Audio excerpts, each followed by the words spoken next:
GM everybody. Today I just wanted to jump on to do a bit of an overview of how you can use OrderlyNetwork powered swaps directly within Here Wallet.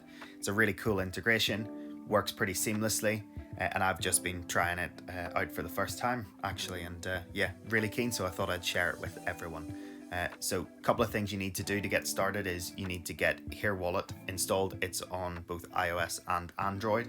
So you go onto the App Store, install Here Wallet, and then you need to fund that with some NEAR. So what I recommend doing is going on to a centralized exchange and withdrawing NEAR on the NEAR chain to that wallet. Once you get that set up, you're good to go. So let's take a look at how we can use OrderlyNetwork within Here Wallet.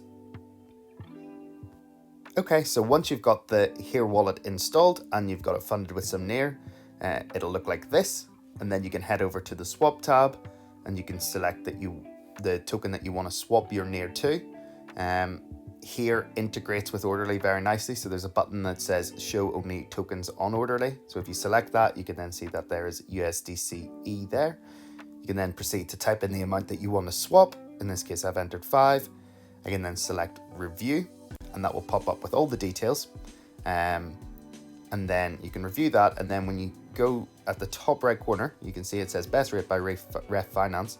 But you can then select Orderly, and it will show that there is, as this is the first time that I've used Orderly on this account, I'll have to pay a registration fee. When you hit confirm, it'll then go ahead and actually register you with Orderly. It does all that for you.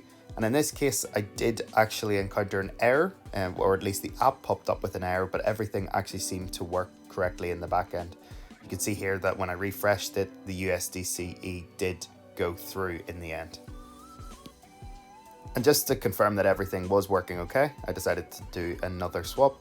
So I went ahead and selected 2 NEAR to swap to USDCE, select review, go to the top right corner and select my provider as Orderly. And then when I select confirm, it'll then go through, process the order, and you'll notice that I didn't have to register again this time. And there we go, successful swap, and we get that confirmation. It does take a minute for Orderly to send the USDCE back to your wallet. So what I did is I went back to the overview page, and then you can see that the 2 NEAR has processed after about a minute or so. It also has all the details of the actual transaction, and the exchange you can see there was Orderly. And one other useful area on Here Wallet is the Orderly Manager. So if you select the settings icon up in the top right corner and then go to Orderly Manager, it'll then take you to this analytics overview, which will show you the total number of swaps that you've done with Orderly as your chosen exchange provider, and the turnover amount associated with that. So it's just a very nice integration directly within the Here Wallet to display all the information of your activity on Orderly.